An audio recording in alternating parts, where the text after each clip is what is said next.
We continue here in teleSUR English, providing regular updates of how the Venezuelan presidential elections are unfolding. So far, everything is going smoothly. People are voting in peace.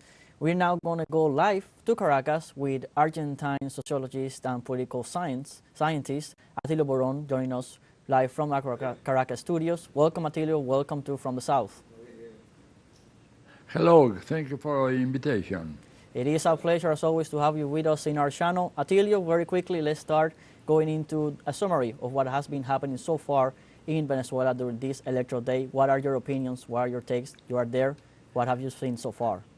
Well, my opinion is that the electoral process went very, very well. No incidents were reported. All across the country, people stay in the lines. In some cases, there were long lines, no complaints. And my feeling is that there was a sort of happiness. They were very, very happy to be able to vote almost once per year, you know, since the beginning of the Bolivarian Republic. They went to the polls in 30 times. This is the 31st one. And people are trained, they like that. My feeling is that now there was a new group of people who have been out of the polls for I would say 10 years perhaps. We are now returning to the electoral process. This has to be with all this conflict with the opposition, which did not go to the polls, they refused to go to the electoral competition, and that perhaps made that some of the voters were not used with the new machinery, electoral machinery that they have. The technology today is very simple but very accurate, and for a few people you notice that they were a little bit clumsy in handling the electoral machine, in which they had to push buttons and so on, especially people who are old. But the rest, you see, I was a little bit concerned that may have been some provocations or people saying nasty words to others, and nothing of that happened, at least in many of the reports I have been receiving from many states in Venezuela.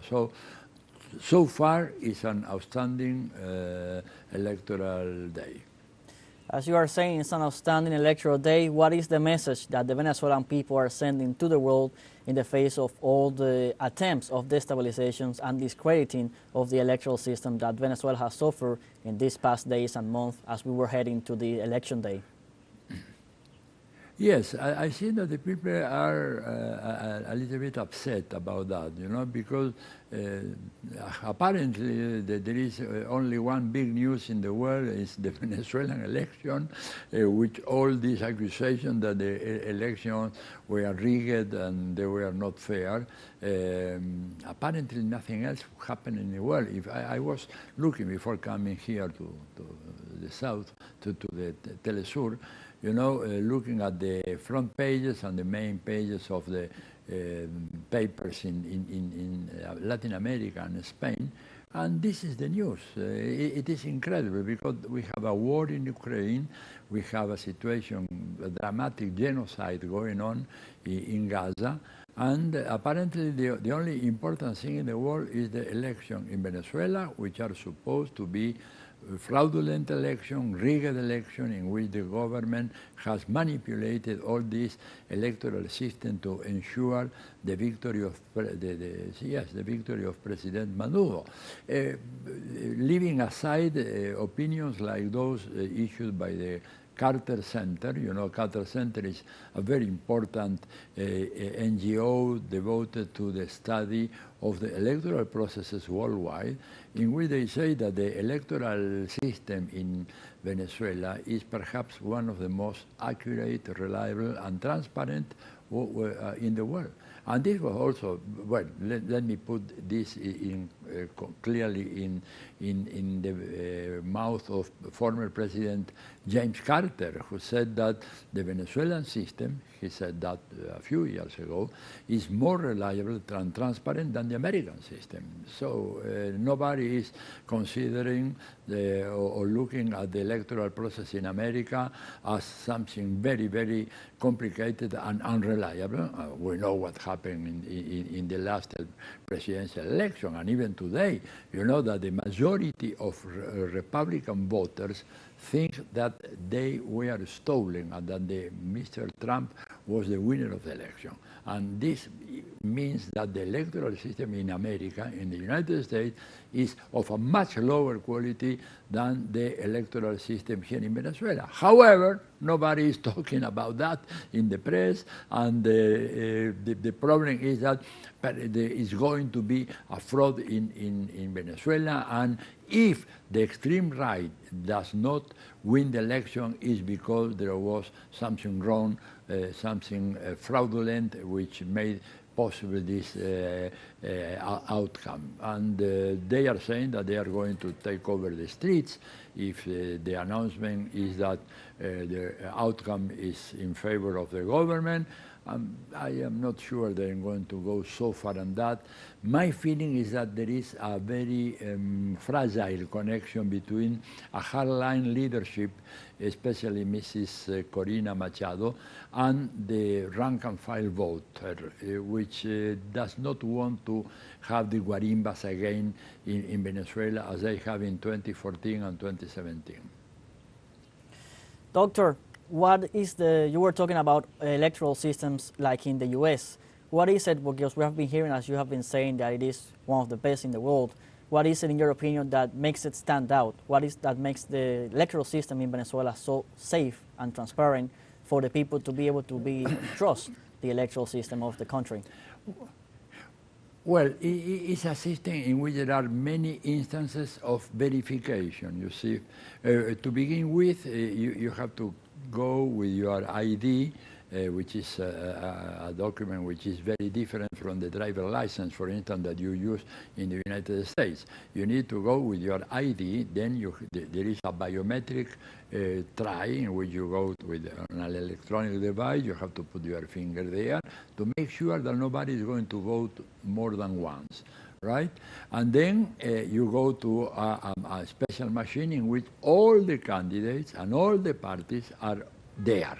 There is no a question that maybe, like for instance in my country, in Argentina, in which there is only paper ballots, right? And then somebody go to the ballot box and take away the ballots of the party they don't like. Here it is absolutely impossible to do because all are in the machine. And then the people vote, decide, and they are asked to reconfirm. Okay, in order to avoid that somebody made a mistake, they can check what was their decision or his or her decision, and once they vote, automatically there is a printing machine which prints the vote in paper. And then you put that in a ballot box. And when the process ends, when everybody has voted in Venezuela, in a particular voting center, you have to make the counting, which is the counting of the machine, of the computer, and the counting of the paper votes. And they have to match. And if they don't match, they will revise all the whole process, but the paper will prevail over the machine because the paper cannot be falsified, while we know that there are informatic, cybernetic attacks which could eventually distort the willing the will of the voter. So it's an extremely safe system. We don't have most of them a system like this in most of the countries. For instance, in Germany, there are not voting machines. You only have the paper vote, which on the one hand is okay, but then the problem is of the counting of the vote, etc. It's a system, in the case of Venezuela, is much more easier, much more reliable, much quick, faster, because it is important to have the outcome of the electoral process not in 2 or 3 days, okay, but you have to have it tonight, and they are trying to do that, and they have all the technology. Really, in this case, there is no question that Venezuela is at the top in terms of electoral system, machineries, counting, voting countings, and so on. And, well, despite that, if you read the papers in Latin America, or El País in Spain, or La Vanguardia, or ABC in Madrid, and all that, too much worried about the fraud. How can you make a fraud? It's impossible. And then, I really don't know. But, of course, this is the narrative which has been established, because I will say something which I dislike very much. I wouldn't like to say this, but this is the truth, is that for the extreme right, elections are just a pretext. What they really want is what they, in the American jargon, talk regime change. So they participate in the elections, but they participate perhaps knowingly that they will not win, but that they can create a serious disorder, accusing the government that there was a rigged election, and therefore there is an autocracy, authoritarianism, going to the streets, demonstration, in many cases violent demonstration. And this is not only the case of Venezuela. Look what happened in the United States, the first time in the history in which the Congress was, assaulted by a large mob of people who, well, produced a couple of deaths and so on. And take the case of Brazil, in which, 1 year after the assault of the U.S. Congress, the Capitol, we have the experience after the Lula election of the Bolsonaro voters and militants taking over the main buildings in Brasilia. That means that, well, the elections are all right so far as we win, and we is the extreme right, the far right, which unfortunately today is perhaps the most widely expression of the right. If, as a political scientist, I could be asked of what is the difference between the right 40 years ago and today. 40 years ago, you have in many countries in Latin America, and not to mention Europe, a right which believe in democracy. They bet on democracy, okay? They could be more or less conservative, more or less liberal, but they were not fascist. Today, what we see is a process by which the far right has engulfed all the formations of the non-fascist right, and there is a process, a general process of fascistization of the right in our countries. My country, unfortunately, Argentina, is a perfect case. The case of Venezuela, also the same, in which you have non-democratic leaders, violent leaders, which really represent a good part of the right in this country. And if you look in the case of Chile, the last election was an election in which was won by the center-left coalition, but in a very close race with a fascist like José Antonio Cast. And well, the situation in the Colombian election was not different.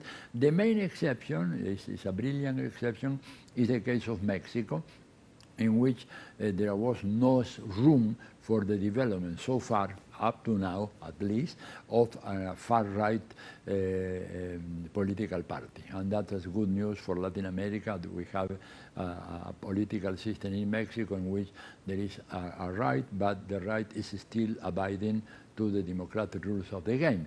Not the case in Venezuela, which, you know, especially when you look at the case of Leopoldo López or Maria Corina Machado or Julio Borges or whichever. In general, they don't believe in democracy or believe that democracy is only valid when they win, not when the others win the election.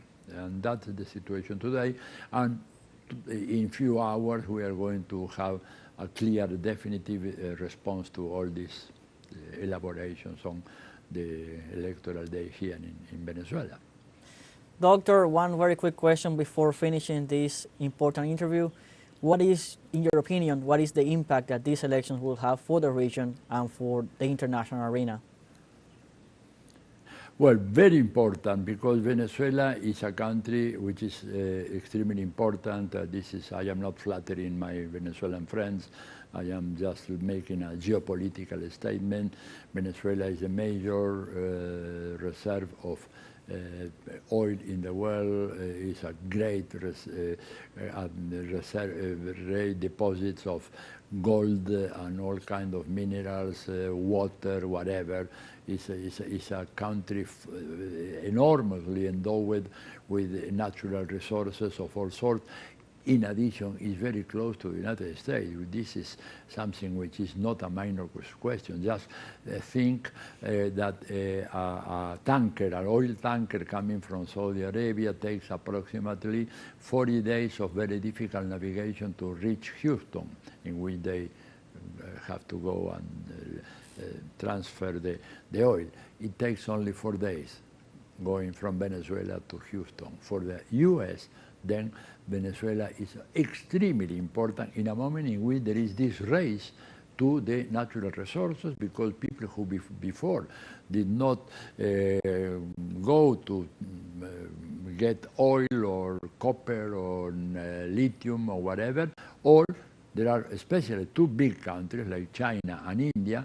If you add all of those countries, China and India are about 3 billion people in the world, almost 40% of the world population. And that is something which is extremely worrisome for the U.S. And this is why the general of the Southern Command, Laura Richardson, has said repeatedly that a sign of a good policy in our countries, I mean the countries in Latin America, should be to keep Chinese, Russians and Iranians out of the region. The problem is that those are countries which have a special interest in the natural resources we have in Latin America, and therefore the importance for the U.S. to get these competitors out of this region, out of the hemisphere, as they call, is of the uttermost important, and will do whatever is necessary to prevail in that sense. The problem is that economic relations may be running in an opposite direction of what the State Department or the White House think, and therefore countries like, I don't know, take the case of Brazil or Chile. Chile may be very, very loyal in general to the orientations of the White House, but China is the first commercial partner of Chile. So President Boric is torn apart between loyalty to the guidelines of the State Department or the Southern Command, on the other hand, the stark realities of economics by which China is the main buyer of Chilean natural resources. And that is the reason why it is so important, the election here in Venezuela, because if the Bolivarian revolution is supported once again by the people, then the chances of going forward in the process of supranational integration, in the process of the strengthening of UNASUR and CELAC, will receive a very, very significant and positive impact, something that it is very, very much needed for two reasons. And I'm sorry if I am extending too much this question. We need a Latin America united, on the one hand, to stop the imperialist process in the region, the imperialist influence in our countries in terms of politics, economics, culture, and so on. But at the same time, we need a united Latin America to be able to negotiate the position of our region, Latin America and the Caribbean, I should always say, right? In a multilateral, in a multipolar world in which we should negotiate our insertion, and the best way to do it is Latin America and the Caribbean are together and not on an individual basis, because if you have to negotiate on an individual basis with China, with India, on Russia, your power, negotiation power is quite much reduced. But if you can go as with a Latin American united through schemes like CELAC or Mercosur or UNASUR or whatever, then you have chances to get much more in national and international autonomy. And this is what we need. Self-determination is crucial in this moment, and if we are united, our self-determination will be more likely to be established. Thank you, Dr. Boron, for your valuable inputs hearing from the South. Okay, thank you, and good luck. Bye-bye. It was our pleasure to have you. It was Atilio Boron, Argentine scientist, political scientist, and sociologist, providing his inputs on this important electoral date being held in Venezuela. For now, stay tuned with teleSUR English for more updates on how the day unfolds.